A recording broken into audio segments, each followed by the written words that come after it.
교재로는 12페이지예요. 문장 성분 단위로 우리가 이제 읽어주는 연습을 또 문장 성분에 갖고 있는 각각의 문법적 특징. 자, 일어나서 하자. 특징을 정리하기 전에 이번에 여전히 우리 문법의 기본 체계는 품사 체계부터 시작을 해야 되고요. 지난 시간에 했잖아. 그리고 문장 성분 단위로도 이해하셔야 되고요. 이 품사와 문장 성분의 관계도 파악을 하셔야 돼. 근데 이거는 건너뛸게. 저번에 했으니까 다 알지? 품사 체계, 품사 체계 그릴 수 있지? 못 그려? 그려야 돼. 빨리 그리자. 채연, 수식원, 용언, 관계연, 독립원, 명사, 대명사, 수사, 관형사, 부사, 조사, 감탄사, 동사, 형용사. 자, 오늘 이제 해야 될 이 문장 성분은 7성분이에요. 자, 알고 있는 문장 성분 쭉 얘기해 볼까? 무슨 성분, 무슨 성분, 무슨 성분? 주성분. 그래서 주성분을 묶어주면 4개 나오지. 주어, 목적어, 보어, 서술어. 부속성분은 관형어, 부사어, 그리고 독립성분은 독립어. 이게 바로바로 그려져야 돼요. 복습하셔야 되고. 자, 이때 주의 느낌을 꼭 있어야 된다, 필요로 한다 느낌보다 부속이라고 하는 이 친구가 필요 없다 이게 아니야. 수식해주는 성분이기 때문에 수식을 받는 자리라고 생각하셔야 되고, 혹은 주요한 역할을 한다라고 그렇게 개념을 잡아주시고, 품사에서 어느 자리에 갈 수 있는지 어느 자리에 갈 수 있는지를 여러분들한테 누누이 강조를 했었습니다. 이게 품사의 체계였고, 네, 오늘은 이제 요 각각의 문장 성분이 갖고 있는 어떤 특징이 있는지 그 특징에 대해서 조금 더 자세하게 볼 거고, 당연히 누가 여기에 와서 쓰이는지를 알아야 돼. 용언이 서술어 자리에 와서 쓰인다는 걸 알아야 되고요. 그리고 서술격 조사가 체언 뒤에 붙어서 와서 쓰인다는 걸 알고 있어야 돼. 이따 하면서 정리할게요. 더불어서 하나만 더 항상 제가 강조하는 거, 용언의 구조. 용언의 구조를 우리가 그릴 수 있어야 된다는 거는 이번에 문제에서 나왔지만 형태소 단위로 문제를 볼 수 있느냐 없느냐라고 하는 그 개념과 연결돼요.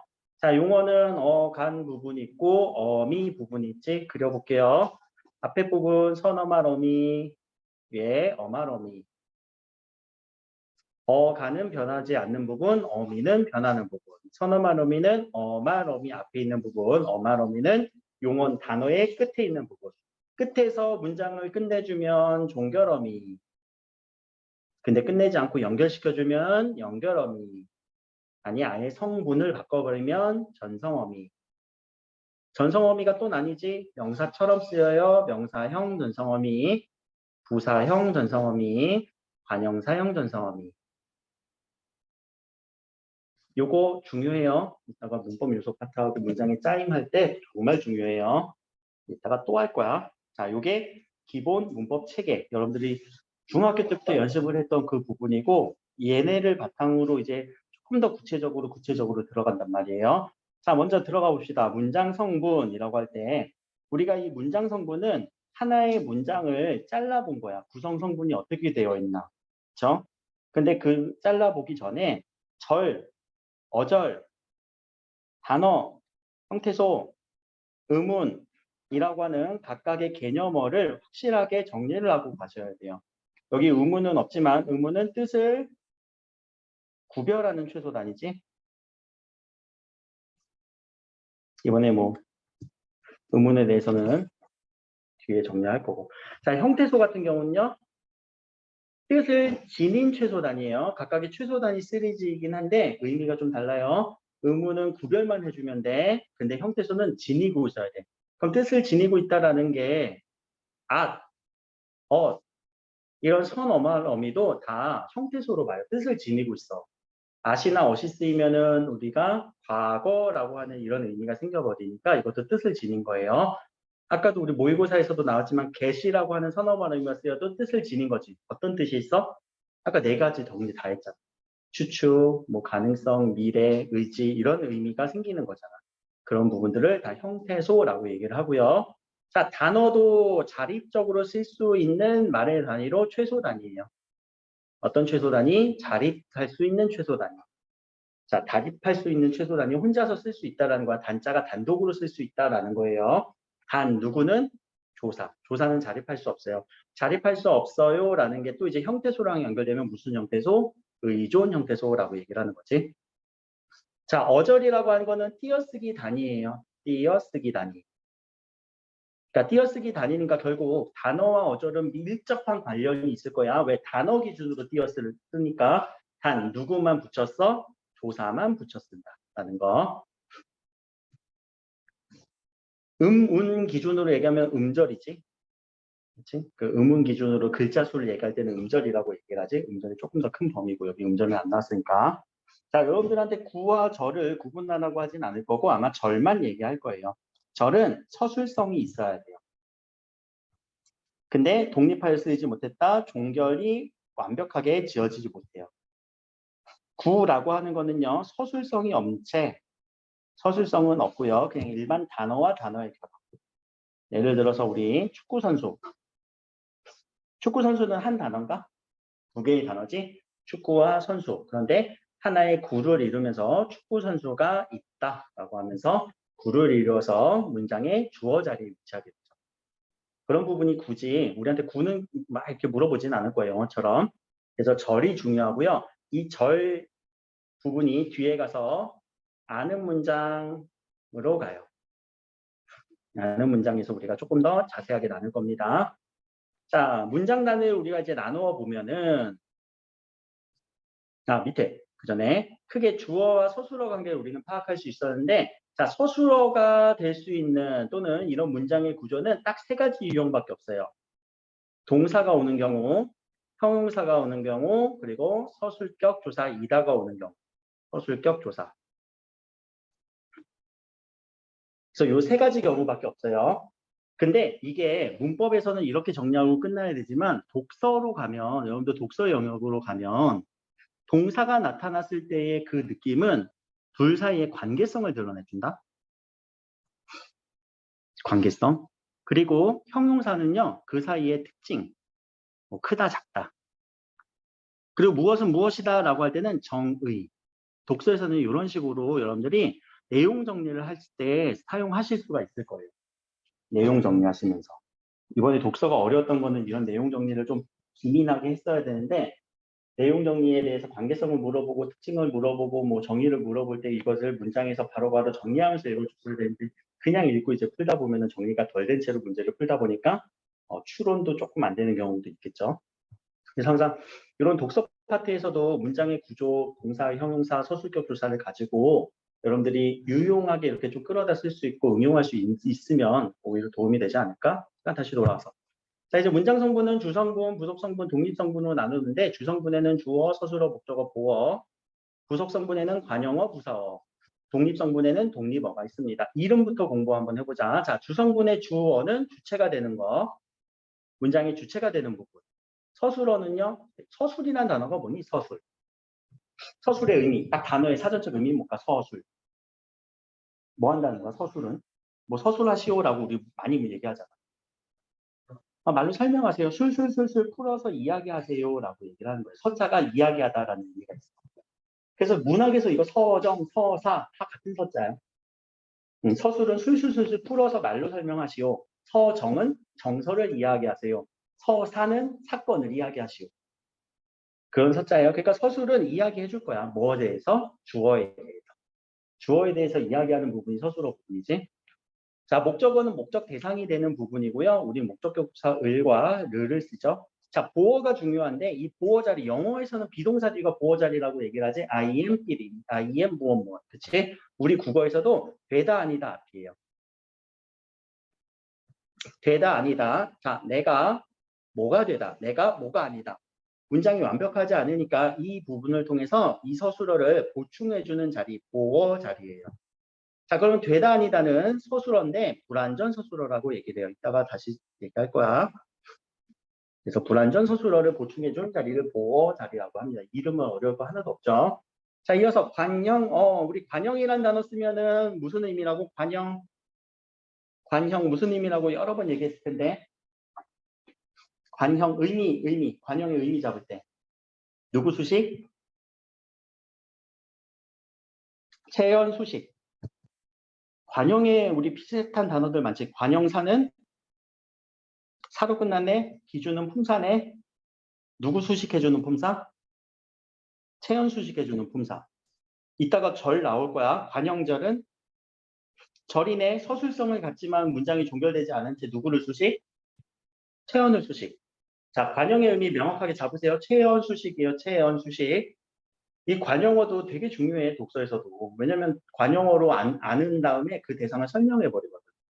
그러니까 항상 관형사, 관형절 이 부분을 구분해서 정리를 해주셔야 되고요.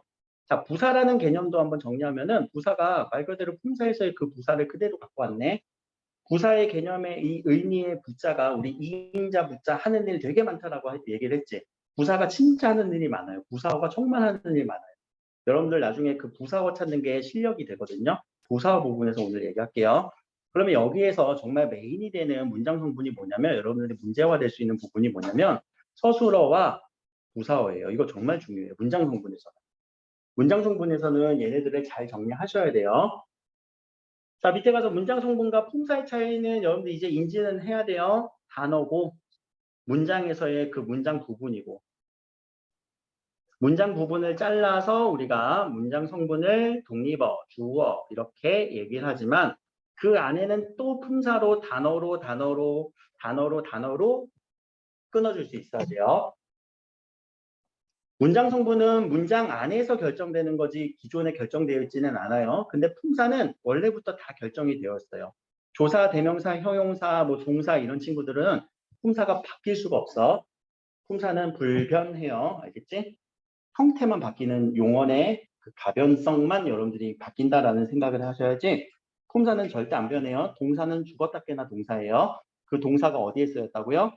서술어 자리에 쓰였다고요. 형용사도 서술어 자리에 쓰여요. 근데 여기서 지금 어떻게 쓰였어요? 관형어 자리에 쓰였어요. 어라? 형용사가 서술어 자리에 쓰이지 않고 문장의 성분을 바꿔줬네. 누구 때문에 바뀐 거 같니? 형용사의 기본형은 좋다였을 거야. 근데 얘가 어떻게 바뀌었어? 다가 은으로 바뀌었지. 자, 이런 어미 활용을 우리 무슨 어미라고 얘기하니? 관형, 사형, 전성 어미라고 해서 앞에서 우리 여기서 그렸던 거. 관형, 사형, 전성 어미가 쓰였구나라는 이 개념까지도 여러분들 자연스럽게 따라와야 돼요. 계속 반복할 거야. 자, 이어서 주성분 봅시다. 주성분에서 주어는 별로 어려운 건 아니니까 여러분들이 한번 읽어보세요. 주격조사로 들어가야 돼요. 이 가예요. 혹은 주격조사가 요 깨서라는 거는 이 가를 높여주는 거지. 그래서 나중에 요 파트가 문장 성분에서 높임 요소, 높임 표현으로 가잖아. 높임 표현에서 우리가 정리를 할 거고요. 주격조사에서라고 하는 부분이 자, 에서가 두 가지 쓰임이 있어요. 하나는 주격조사일 때가 있고요. 그 외에 대부분은요. 부사격조사로 쓰여요. 자, 주격조사는 이 에서를 뭘로 바꿔줄 수 있느냐? 이 가로 바꿔줄 수 있으면 주격조사예요. 자, 우리 학교에서 축구대회 우승을 차지했다. 자, 문맥으로 보면은 우승을 차지한 주체는 누구야? 우리 학교지. 그렇게 해서 따져주는 게 맞지만 자, 요거를 우리가 구체적인 방법으로 정리를 하자면 이 에서를 뭘로 바꿔줄 수 있다고? 이나 가로 바꿔줄 수 있으면 걔가 주격조사가 돼요. 자, 뭘로 바꿔줄 수 있니? 우리 학교가 축구대회 우승을 차지했다. 말 돼, 안 돼? 되네. 그러면은 얘는 주격조사라고 봐야 돼요. 이때에서는. 자, 찾아주는 방법이야. 에서가 나오면은 부사격조사 아니면 주격조사 둘 중에 하나거든. 그때 이 가로 바꿔줄 수 있으면은 주격조사예요. 그렇게 꼭 정리해 주시고요. 자, 이제 보조사의 쓰임인데 이 보조사의 쓰임은요. 의미 강조거든요. 보조사는 의미를 강조해 주는데 단 누구를 대신할 수도 있어? 격조사 대신해서 얘만 쓰일 수도 있어요. 그럼 여자친구 도라고 하는 이 보조사가 쓰였네. 원래 주격조사도고 여자친구가 빵을 좋아한다라고 하는 주격조사 대신에 여자친구도 빵을 좋아한다라고 해서 격조사 대신해서 쓰였네. 어떤 의미가 강조하니? 여자친구도 도, 포함, 그렇지 마찬가지로라는 의미가 더해지지. 그런 의미를 강조해주고 더해줄 때 보조사의 쓰임이 쓰일 수 있구나. 이 정도는 요 에서 부분만 하나 정리해 주시면 될 것 같고, 자, 뒤로 넘어가서 서술어 부분. 자, 서술어가 상당히 중요합니다. 줄 쳐주시고 별 펼쳐주시고.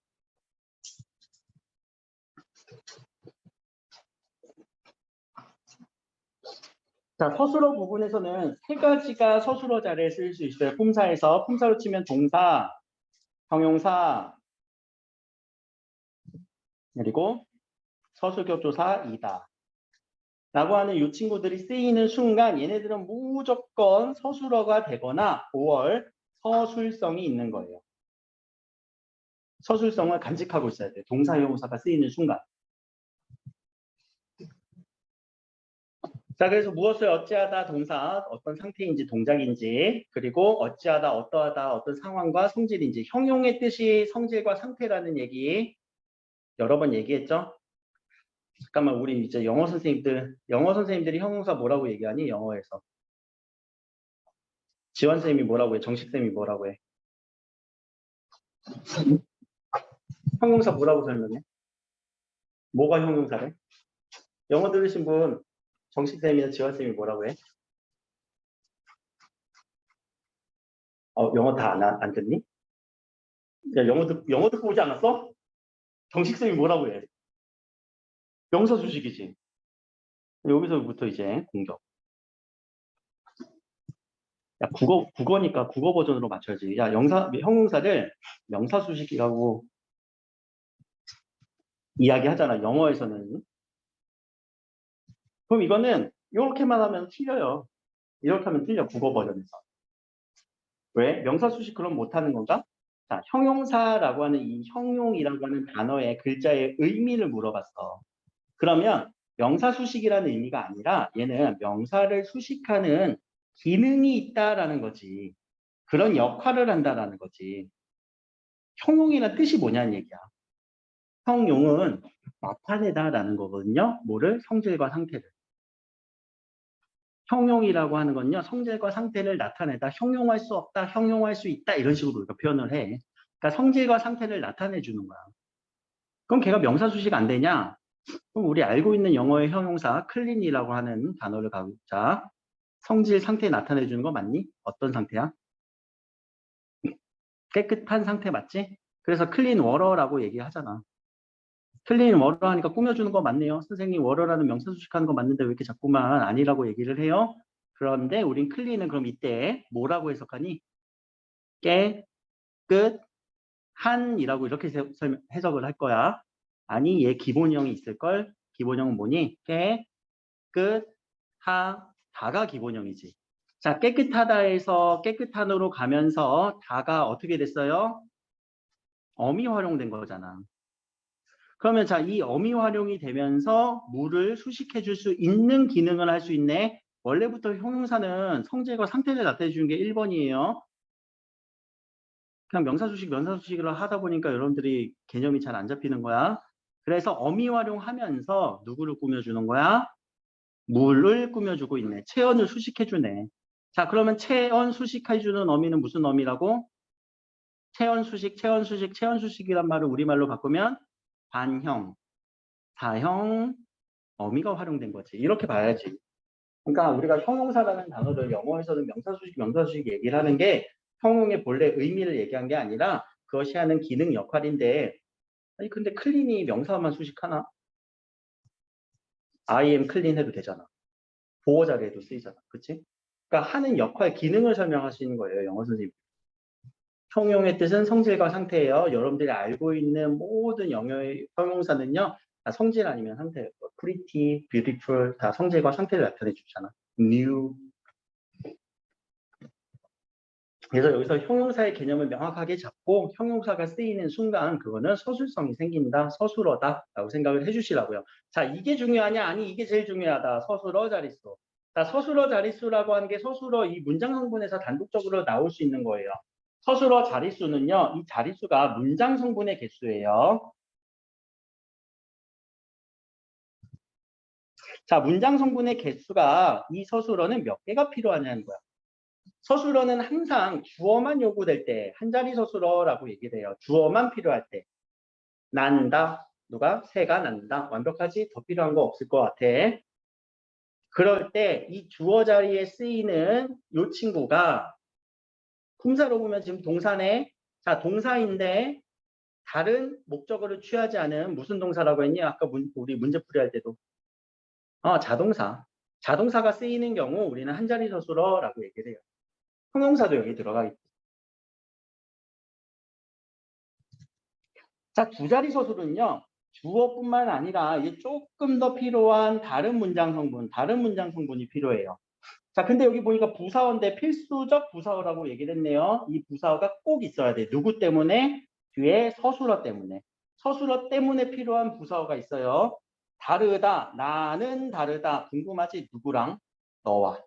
라고 하는 이 자리. 목적어가 필요할 수도 있어요. 보았다. 이때는 타동사가 목적어를 취해야 되는구나. 영어 선생님 같이 타동사가 목적어를 취해야 돼. 이런 얘기하니까. 자, 되었다, 되다, 아니다 앞에 무슨 자리? 보어 자리. 자, 그래서 이런 자리들이 두 자리 서술어라고 해서 주어 플러스 삐리리. 부사어, 목적어, 보어. 자, 하나 더 갑시다. 세 자리 서술어가 끝인데 주어에 부사어에 필수적 부사어에 목적어까지 요구가 되는데 우리가 이 주다라고 하는 이런 개념들이 보통 영어에서 수요 동사라고 얘기를 할 거예요. 그리고 사형식 문장이라고도 얘기를 많이 들었을 거예요. 영어에서 사형식 문장 기억 안 나지? 다 중학교 때 했던 거라서. 주어, 간목, 직목, 동사. 근데 우리 국어에서는 간접 목적어, 직접 목적어로 하지 않고 직접 목적어를 목적어로 하고 간접 목적어를 부사어라고 얘기해요. 그래서 우리가 부사어가 하는 일이 많다라고 해서 부사어에 다 때려 넣은 거거든. 누구에게라고 하는 이런 간접 목적어 자리가 우리 국어에서는 부사어가 돼요. 나는 선물을 주다. 궁금해. 누구에게 줄 거냐? 라는 거. 그래서 꼭 필요한 자리, 세 자리 서술어까지 한 자리, 두 자리, 세 자리고요. 유형으로 보면 몇 가지 유형이야? 5개의 유형이에요. 영어에서도 형식이랑 비슷해. 5형식 문장까지 있잖아. 그래서 그 5형식 문장이랑 비슷한 구조를 갖기도 해요. 근데 한 단어는요, 이 생겼다라고 하는 이 단어는요, 두 가지 의미에 따라서 다의 여로 판단이 되는 경우 서술어 자릿수가 달라져요. 아이가 생겼다. 우리 결혼했는데 뭐 7년 만에 아이가 생겼어요. 저 같은 경우가 몇 년 만에 생겼지? 5년 만에 생겼네요. 저는 이제 딸이 한 명 있는데 5년 만에 생겨서 결혼하고 5년 만에 생겼거든. 그때는 없었던 아이가 생겼다라고 했으니까 아기가 생겼다라고 하는 의미로 임신이라는 단어로 우리가 떠올리면 수 있지. 근데 아기가 생겼는데 어떻게 생겼어? 예쁘게 생겼어. 그때는 이 생겼다가 두 자리 서술로서 이렇게 어떤 모습으로 생겼네라고 하는 이 자리는 그러면은 얘들아 문장 성분은 무슨 자리일까? 주어 서술어 사이에. 응? 부사어겠지? 자, 근데 예쁘게는 기본형 누구니? 예쁘다라고 하는 기본형을 갖고 있는 동사, 형용사? 동사야, 형용사야? 형용사지. 근데 이 다가 뭘로 바뀌었어? 개로 바뀌면서 어미 활용되면서 누구를 꾸며줘? 생겼다를 수식해주는 부사어의 역할을 하고 있네. 그럼 무슨 어미? 부사형 전성어미. 그게 쓰였구나라는 것들이 보여야 돼요. 그래서 용언의 구조는 계속 연습하시면 됩니다. 자, 여기까지가 이제 서술어 자릿수고 여기서 또 필요한 부사어의 쓰임, 필수적 부사어가 필요하구나라는 것까지 몇 자리 서술어인지 고르세요라는 문제 하나 나올 수 있고요. 필수적 부사어가 이게 꼭 필수적인 부사어인지 아닌지를 판별하는 서술어와 연관시켜서 나올 수도 있어요. 그럼 반면에 부사어를 물어보지만 결국 필수적 부사어인지 아닌지는 누가 결정한다고? 뒤에 나오는 서술어가 결정하는 거예요. 서술어의 역할이에요. 알겠죠? 서술어는 요구하기 때문에 필수적 부사인지 아닌지는 서술어 때문에 얘기할 수 있습니다. 자, 목적어 자리에서는 타동사 기준이죠. 누구를, 을이 들어갑니다. 그래서 보조사가 대신할 수도 있습니다. 밑에 자동사, 타동사의 기준은 목적어를 취한다, 취하지 않는다. 이 정도로만 정리하시면 되고 목적어는 중요하진 않아요. 보어가 중요한데 되다 아니다 라고 하는 이 서술어는 완벽하지 않아요. 그래서 불완전 서술어예요. 나는 되다, 나는 아니다. 완벽하지 않지. 그러니까 필요로 하는 보충되는 의미가 필요하다라고 해서 이때 쓰이는 이 가를 주격조사 아니야. 복격조사예요. 그러면 여기서도 이제 헷갈린다. 복격조사인지 주격조사인지를 헷갈릴 때는 높여봐. 높임을 해보면 돼. 주격조사의 특징은 깨서로 높일 수가 있다라는 거였어. 명수는 가수께서 되었다 안 되지. 나는 중학생께서 되었다 안 되지. 그때는 다 복격조사로만 취해야 되고. 또 자리로도 볼 수 있겠네. 되다 아니다 앞에 요 자리. 되다 아니다 앞에 요 자리는 무조건 보어 자리예요. 단 되다가 쌀이 물이 얼음이 물로 되다. 자, 이때는 무슨 자리일까? 자, 고민 한번 해보자. 되다라는 서술어 앞에 주어 얼음이 물로 됐대요. 이 자리는 무슨 자리일까? 문장 성분에서.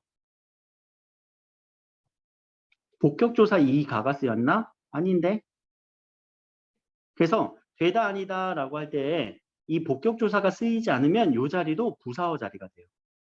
그리고 이때 로는 부사격 조사예요. 요거 하나 적어주세요.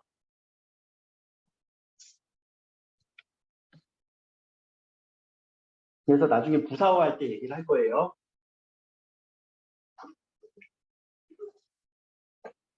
요것도 그러면 문장에서 오류가 있는 문장이 아니에요.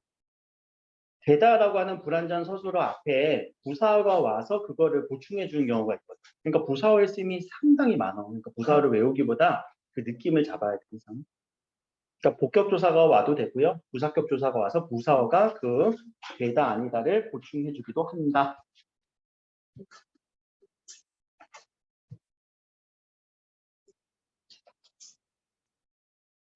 나중에 요 보어만 공부하면 헷갈릴 일이 없거든요. 근데 얘가 누구랑 헷갈리냐면은 서술절이랑 헷갈리는 경우가 있어요.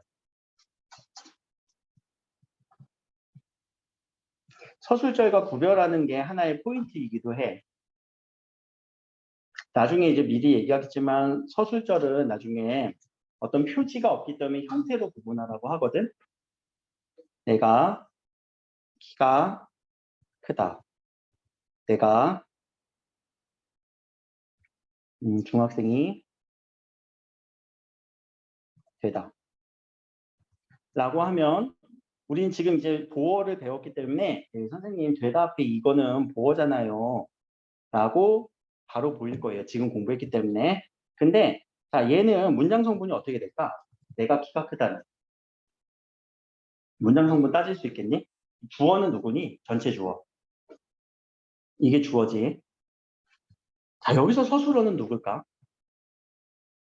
키가 크다? 그거 보여? 서술절 알고 있구나. 그치?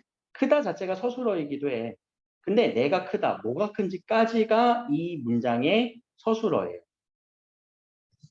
그리고 서술어 안에 키가는 서술어 안에 주어고 서술어 안에 또 서술어가 있는 거고 이런 구조가 보여야 돼요.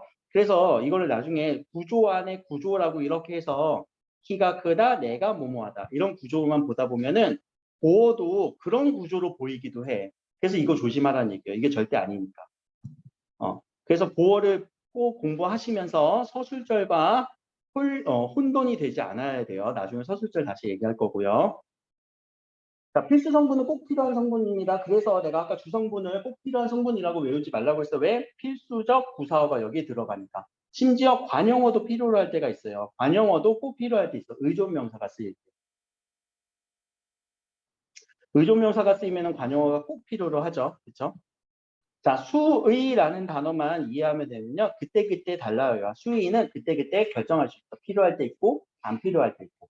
수의적이라고 한 거는 자신의 의지대로라는 그런 생각을 갖고 그래서 필요할 때 있고 안 필요할 때 있다라는 그런 의미로만 생각을 해주세요. 그럼 물이 흐른다. 빠르게 흐른다. 자, 물이 빠르게라는 이 자리는 무슨 자리니? 문장 성분으로 보면 부사어 자리죠. 자, 근데 흐른다 때문에 꼭 필요한 부사어인가? 그건 아니지. 그럼 그때는 무슨 부사어? 수의적 부사어라고도 가끔 얘기해요.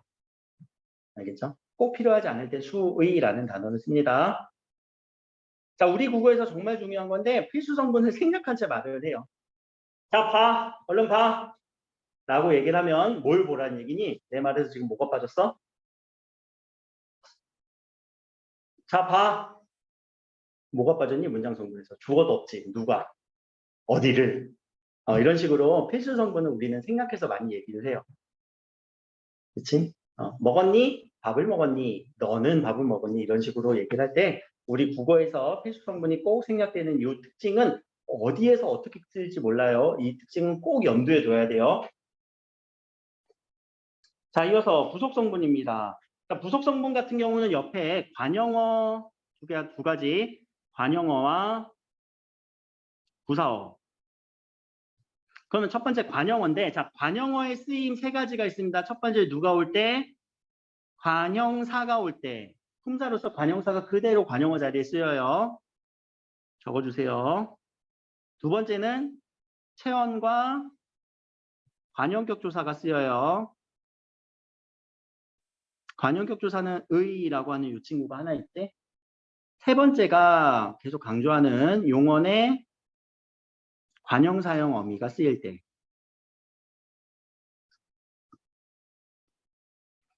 그래서 관형어 자리에 올 수 있는 이 세 친구들인데 이 세 친구를 가지고 관형어에서 우린 찾아주는 것도 중요하지만 관형사가 쓰이고 관형격 조사가 쓰이면 얘는 관형절로는 갈 수가 없어요. 용언의 관형사형 어미만 관형절로 갈 수 있어요.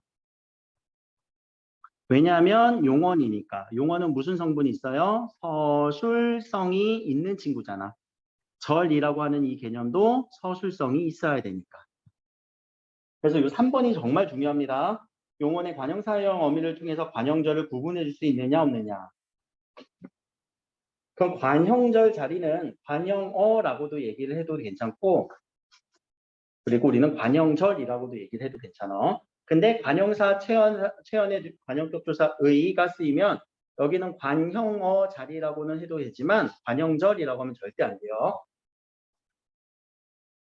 관형어, 관형절. 그리고 명사 플러스 명사인 경우도 있어. 명사와 명사가 연속될 때 이 부분을 관형어 자리라고도 얘기를 해요. 아까 우리 마을처럼 마을인데 꾸며주는 느낌이지? 우리의 마을. 그래서 일부 학자들은 여기에 그 관형격 조사 의의가 생략됐다라고 해서 굳이 안 나누는 학자들도 많은데 굳이 나누는 학자들도 있어요. 그래서 관형어가 될 수 있는 4가지 유형이라고 보통 이렇게 나누는 학자들도 있는데 학교에 따라 좀 다를 거니까 요거는 학교 선생님이 설명 어떻게 하시는지 한번 들어보시고 판단은 해주세요. 근데 요 3개는 고정이에요. 알겠지? 요 3개는 고정. 관형어는 이게 끝이야. 그래서 관형사와 관형어를 구분할 수 있느냐? 그 정도죠. 자, 이제 부사어를 갑시다. 부사어가 너무 중요해요. 부사어는 그냥 하는 일이 너무 많아요. 그래서 여러분들이 먼저 수식하는 것도 부사어. 근데 다른 부사어도 꾸미고 관형어도 꾸미고 문장 전체도 꾸미고 용언도 꾸미고 하는 일 너무 많지? 그래서 부사의 쓰임을 먼저 정리하는 것도 괜찮아. 왜냐하면 이 부사가 부사어가 될 거니까. 자, 부사도 상당히 많아요. 그래서 부사부터 정리를 할게요. 부사어는 나중에 뭐 조금 더 정리하면 좋은데 부사는 성분을 꾸며주는 성분 부사가 있고 문장에 영향을 끼치는 문장 부사가 있어요. 근데 결국 부사가 부사어가 되니까 이것도 정리할 수 있어야 돼. 그럼 성분을 꾸며줄 때는 성상, 형질과 상태를 나타내주는 성상 부사가 있고요. 지시성을 갖는 지시 부사가 있고요. 그리고 안, 못이라고 하는 부정 부사가 있어요. 우리한테 이번에 필요한 게 이 부정 부사지. 부정 표현으로 가니까. 문법 요소 파트에서. 자, 문장 부사는 2가지. 문장을 이어주는 접속 부사가 있고요. 근데 우리 영어에서는 접속사라고 하지. 그런데 그리고 그래서 양태 부사라는 게 있어요. 요거는 어떤 심리라던가 태도. 예를 들어서 과연 정답을 맞출 수 있을까? 라고 하면 되게 의심하는 눈초리를 보는 거지.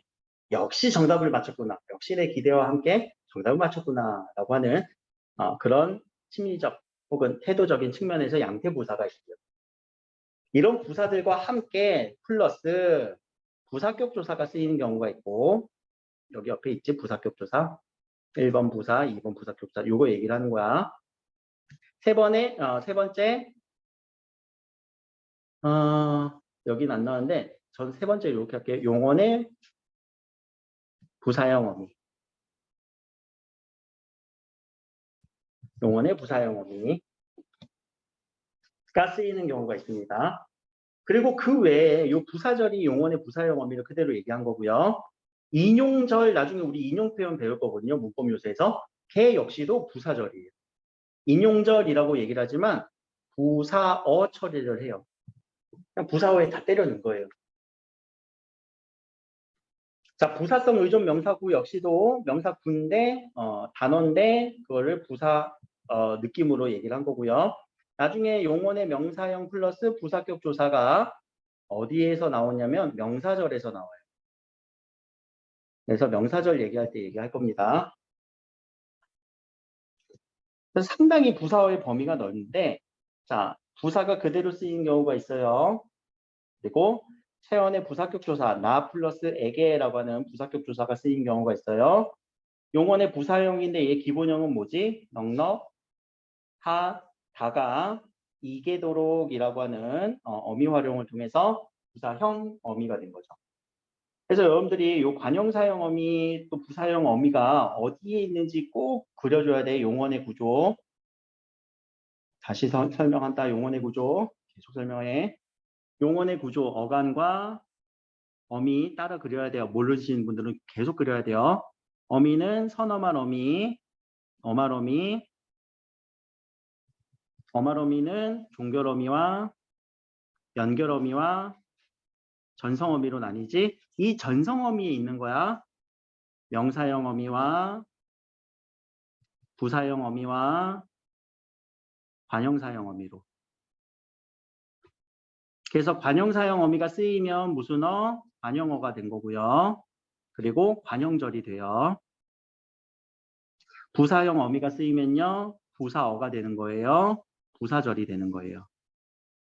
그래서 이거를 찾아줄 수 있어야 돼요. 조금 더 우리 예문을 들어보면 실제적인 표지를 들면 명사형 전성 어미는 2개, 기. 부사형 전성 어미는 저는 요 이까지 넣어요.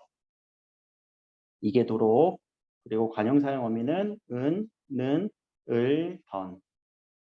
아까 요 이를 왜 넣냐면은 2개, 3개, 4개로 외우려고.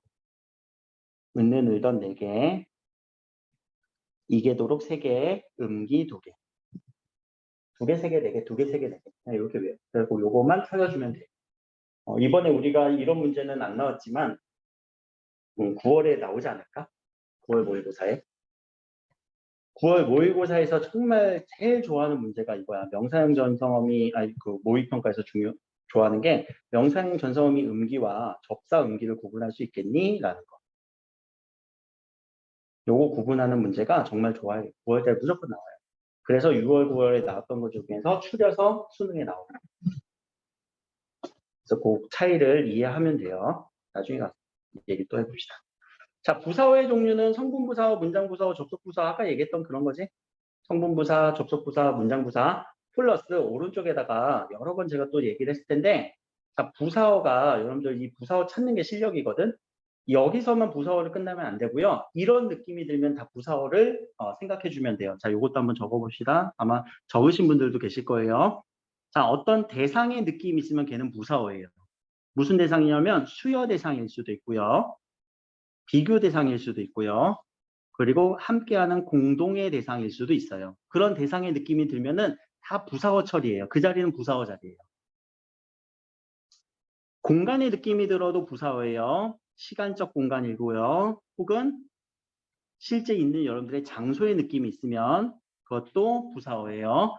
혹은 지향하는 공간, 뭔가 지향점의 그 느낌이 있으면 그것도 다 부사어의 공간이에요. 부사어의 느낌이에요. 수단의 느낌이 들어도 부사어 자리입니다. 방법적인 측면이라던가 혹은 도구, 수단 이런 느낌이 들어도 다 부사어의 자리다라고 생각을 해주셔야 되고 여기에 쓰이는 조사들이 부사격 조사예요. 그럼 부사격 조사를 다 외울 수 있느냐? 못 외우지. 어떻게 외워? 그런데 우리는 추측할 수 있지. 수역, 누구에게 줄게. 에게. 부사격 조사에게. 비교를 하면 누구와 닮았어. 누구와 함께해. 누구와 만났어. 시간은 어디에, 어제에, 그치? 장소는 어디에서, 학원에서. 자, 끝나고 지향점 어디 갖고 와? 끝나고. 집으로. 방법도 있지, 뭐, 펜으로, 칼로 물베기. 이런 단어들이 다 부사격 조사예요. 그러니까 부사격 조사를 찾아주는 연습을 하시면 좋고, 대상의 느낌, 공간의 느낌, 수단의 느낌이 나면 부사어 자리구나라는 것까지 꼭 생각해 주실 것. 그래서 이 부사어 찾는 게 실력이긴 해요. 어렵게 나오면 부사어에서만 많이 문제가 나오긴 하는데, 사실 요게 다 부사어가 담당이 되는 건 아니고, 실제 논문을 찾아보니까 이 부사어의 쓰임이 21가지 용법이 있대. 근데 여러분들한테 요 21가지를 다 설명할 수가 없겠지? 머리 터져나가겠지? 이 정도로만 간략하게 좀 간략하지도 않지만 정리를 한 거고, 그러니까 부사의 느낌은 다 때려 넣은 거예요. 아까 얘기했지? 인용절도 여기, 인용절도 다 부사어 처리를 해요. 무슨 성분이냐라고 얘기를 하면. 자, 여기까지가 이제 부사어에 대한 느낌이고요. 필수적 부사어는 누구 때문에 결정된다고? 서술어 때문에. 그치? 서술어 때문에. 그럼 봐봐. 누구와 같다, 다르다, 비슷하다. 비교 대상이지? 그치? 비교 대상의 느낌. 그럼 필수 부사어. 누구에게 두다. 뭔가 공간의 느낌도 들고 수요하는 대상의 느낌이 들죠? 어디로, 어떤 공간으로 던지다, 이런 느낌 다 있지? 아까 얘기했던 무엇으로 되다라고 하는 이 보어 자리에도 지향점, 변화하는 그 지향점으로 된다라고 하는 이 표현들이 쓰이면 그 자리는 부사어 자리다라는 거. 부사어가 생각보다 상당히 복잡하지만 또 단순하게도 해. 자, 밑에서도 봐봐. 식탁이라고 하는 장소의 느낌 있잖아. 식탁이라고 하는 장소의 느낌 있잖아. 칼이라는 도구의 느낌, 그리고 지향점, 어느 공간에 대한 지향점, 아빠에게서라고 하는 그 공간에서 온 느낌이 있죠. 친구에게, 누구에게, 대상에게. 어디에서 지금 있는 공간에서 지향점 어디까지라고 하는 이런 부분들이 다 부사격 조사다. 그래서 부사격 조사를 찾을 수 있느냐 없느냐가 실력이에요. 근데 이거를 외우지 말고 그냥 찾는 연습, 느낌 정리해 주시고, 자, 독립성분에서는 감탄사가 쓰여요. 자, 아까 감탄사도 잠깐 얘기했지만 라고 하는 영탄법에 해당하는 감탄의 느낌이 있을 수도 있지만, 그래 여보라고 하는 누군가를 부를 때 혹은 대답을 할 때, 그리고 라고 하는 말버릇까지, 이게 다 감탄사에 들어가는 영역이에요. 미안해, 대답은 여기구나. 야, 누군가 부를 때 대답, 부를 때 여보게, 야, 그래, 네 대답이 맞아. 그래서 이런 느낌들이 다 감탄사 영역입니다. 변화하지 않죠. 항상 그래, 여보, 야, 찌찌 이렇게만 쓰이지. 여기 플러스 체언의 호격 조사인데, 우리 호라는 단어가 무슨 의미니? 호격은. 이때 호는 어떤 느낌이 생기니? 호출하다, 호명하다. 무슨 느낌이야? 부르다라는 거예요.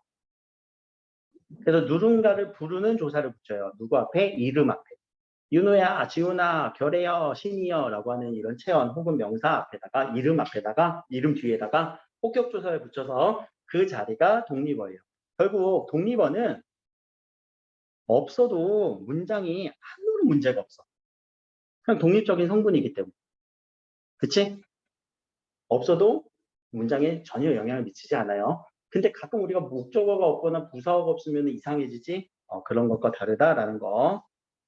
그리고 이렇게 제시어로 명사를 제시했어요. 근데 걔도 독립어예요. 왜? 얘만 빠져도 이거는 듣기만 해도 가슴 설레는 말이네 라고 해서 문장에 전혀 영향을 미치지 않으니까. 그래서 제시어까지 독립어가 될 수 있는 요 세 가지 정리를 좀 해주시면 좋고요.